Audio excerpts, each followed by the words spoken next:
안녕하세요, 여러분. 백영기 목사입니다. 오늘 발람이 이스라엘 백성들에게 예언하고 축복한 내용을 이어서 가보도록 하겠습니다. 그래서 오늘은 23장 26절부터 이제 이 다음에 이어서 되겠죠. 펜으로 구분시켜 드리겠습니다. 23장 26절부터 24장까지 살펴보겠습니다.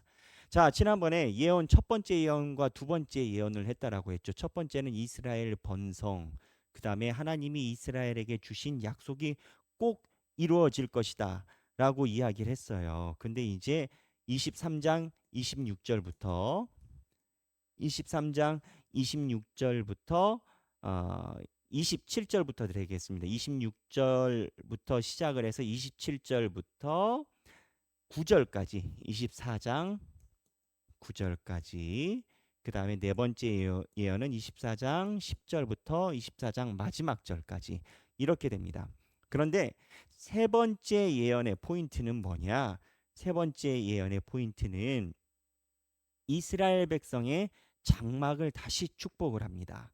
그래서 24장에 보면 9절에 5절부터 24장 5절부터 야곱이여 내 장막들이 이스라엘이여 내 거처들이 어찌 그리 아름다운고, 또 9절에 너를 축복하는 자마다 복을 받을 것이요 너를 저주하는 자마다 저주를 받을지로다. 아, 이거 하나님이 이스라엘 백성에게 축복한 내용인 거거든요. 너를 축복하는 자마다 복을 받을 거고 너를 저주하는 자마다 저주를 받을 거고.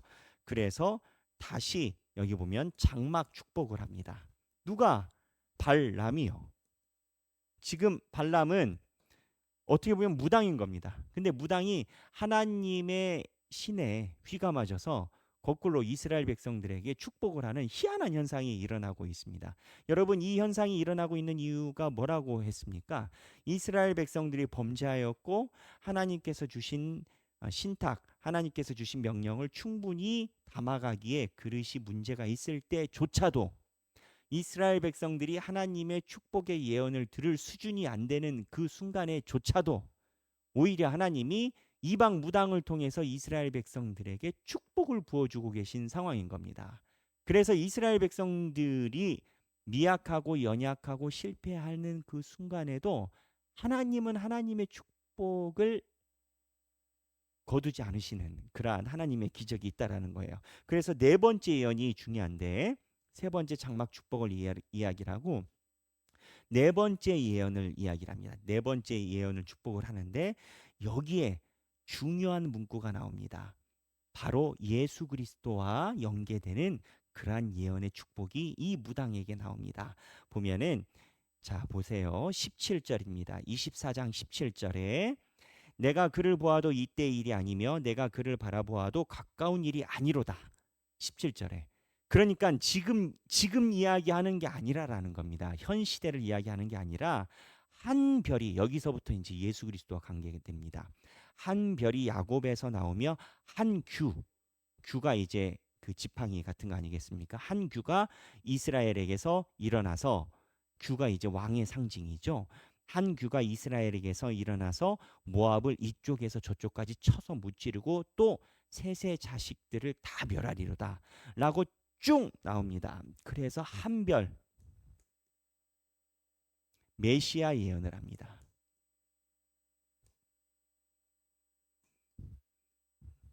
이게 도대체 무슨 일일까요, 여러분? 도대체 이게 무슨 일일까요? 무당이 메시아 예언을 하고 있습니다.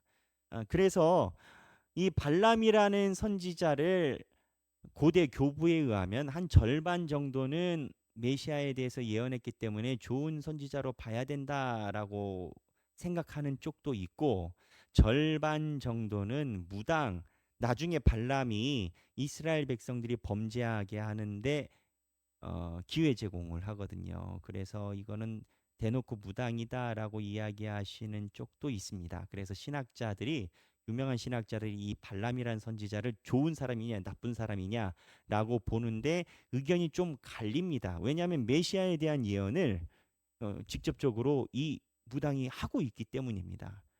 하지만 지금 우리가 보는 관점은 그게 아닙니다. 이 발람이 좋은 예언자냐 나쁜 예언자냐 그게 아니라 하나님이 이스라엘 백성들을 멸망시키라고, 어떻게 보면은 지금 오히려 더 초월적인 영적인 권위를 사용해서 이스라엘을 저주하려고 하는 그러한 시도에서 오히려 하나님이 발람을 통해서 하나님의 예언을 이스라엘 백성들에게 축복을 주고 있는 상황입니다. 이 발람이 왜 이렇게 하게 됐느냐? 나귀 타고 오다가 하나님께 혼나가지고 정신 바짝 차린 거 아니겠어요? 여기에서 우리가 집중할 만한 특이한 게 있습니다. 보면 발락이 발람이 마지막 예언 네 번째 들어가기 전에 이 발람 선지자를 초청한 발락 왕이 컴플레인을 해요. 너 왜 그러냐? 왜 자꾸 축복하냐? 그게 24장 10절에 나와요. 그런데 24장 13절에 발람이 뭐라고 얘기를 하냐면요. 여러분 이거 한번 우리가 살펴봐야 됩니다. 보면 13절입니다. 13절. 13절에 뭐라고 얘기를 하냐면 발락이 너 왜 이렇게 자꾸 이스라엘 백성 축복하냐라고 했더니 말하기를 발락이 그 집에 가득한 은금을 내게 줄지라도 나는 여호와의 말씀을 어기고 그 다음입니다. 선악간에 내 마음대로 행하지 못하고 여호와께서 말씀하신 대로 말하리라 하지 아니하였나이까. 그 이게 보면은 기준점이 두 개예요. 이제 좀 넓은 곳으로 이동해서 보겠습니다. 24장에 보면 첫 번째 첫 번째 첫 번째가 선악간에 내 마음대로 하지 못하고 두 번째 뭐라고 얘기를 하냐면 여호와께서 말씀하신 대로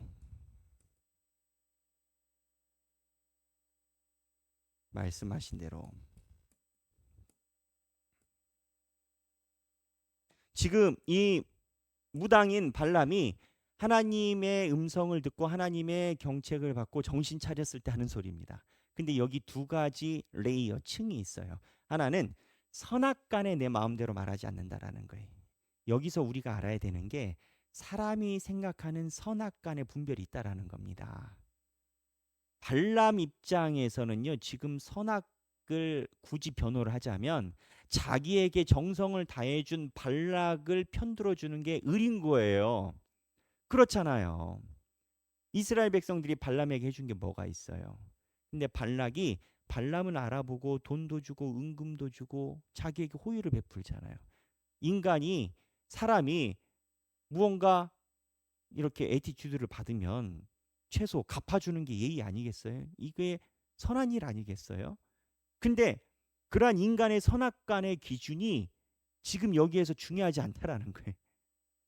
저 사람이 나에게 호의를 베풀었기 때문에 갚아주는 젠틀함, 그러한 예의가 내 마음대로 그 선악간이 중요하다라고 말하는 것이 중요하지 않다라는 거예요. 뭐가 중요하냐? 여호와께서 말씀하시는 게 내가 중요하다라는 거예요. 미안하지만 네가 볼 때 내가 정말 이게 인간 이하처럼 보이고 예의가 없고 경우가 없고 율례도 없는 사람처럼 보일지 모르겠지만 지금 여호와께서 나에게 말씀하신 대로 이야기하는 게 매우 중요하다라는 거예요. 그래서 우리는 여기에서 성경에서 이야기하는 기준을 봐야 됩니다. 우리는 인간이기 때문에 인간이 가지고 있는 윤리와 규례를 굉장히 중요시 여깁니다. 맞습니다. 근데 인간이 중요시 여기는 규례보다 하나님의 뜻이 먼저 선행됨을 알아야 됩니다. 하지만 하나님의 뜻의 선행됨이 우리 삶의 윤리를 언제나 배반하거나 반대로 있진 않아요. 하나님의 윤리 안에 인간의 윤리가 들어있는 경우가 많죠. 하지만 언제나 꼭 그런 건 아닙니다.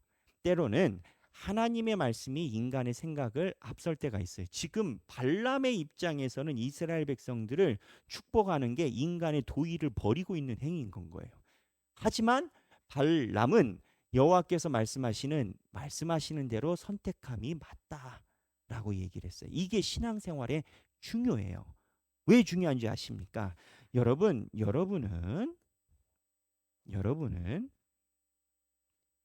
예언자를 볼 때 어떠한 예언자를 기대하십니까? 여러분이 말씀을 볼 때 어떠한 말씀을 기대를 하십니까? 내가 기대를 하는 것이 내가 추구하는 바입니다. 예언자는요, 내가 원하는 대로 하나님을 움직이는 게 아닙니다. 목사님은요, 내가 원하는 대로 하나님을 강구를 해주는 존재가 아닙니다. 아, 목사님은요, 예언자는 내가 원하는 말을 하나님께 전달하는 자가 아니라 하나님이 무슨 말씀을 하시는지 우리에게 전달하는 자여야 됩니다. 거꾸로 여러분 신앙생활이라 하면 여러분 신앙생활이 뭐라고 생각하십니까? 내가 원하는 것을 통해서 하나님을 움직이는 것? 그렇지 않습니다. 신앙생활은 여호와께서 어떻게 말씀하시는지 듣는 생활이 신앙생활인 겁니다. 지금 발람은요.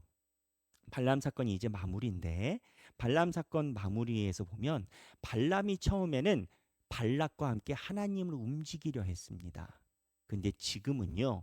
하나님을 움직이려고 하는 게 아니라 하나님이 말씀하시는 것을 전하는 입장으로 바뀌었습니다. 그래서 우리의 신앙은 어떠한가 생각하기입니다. 우리의 신앙은 어떠한가?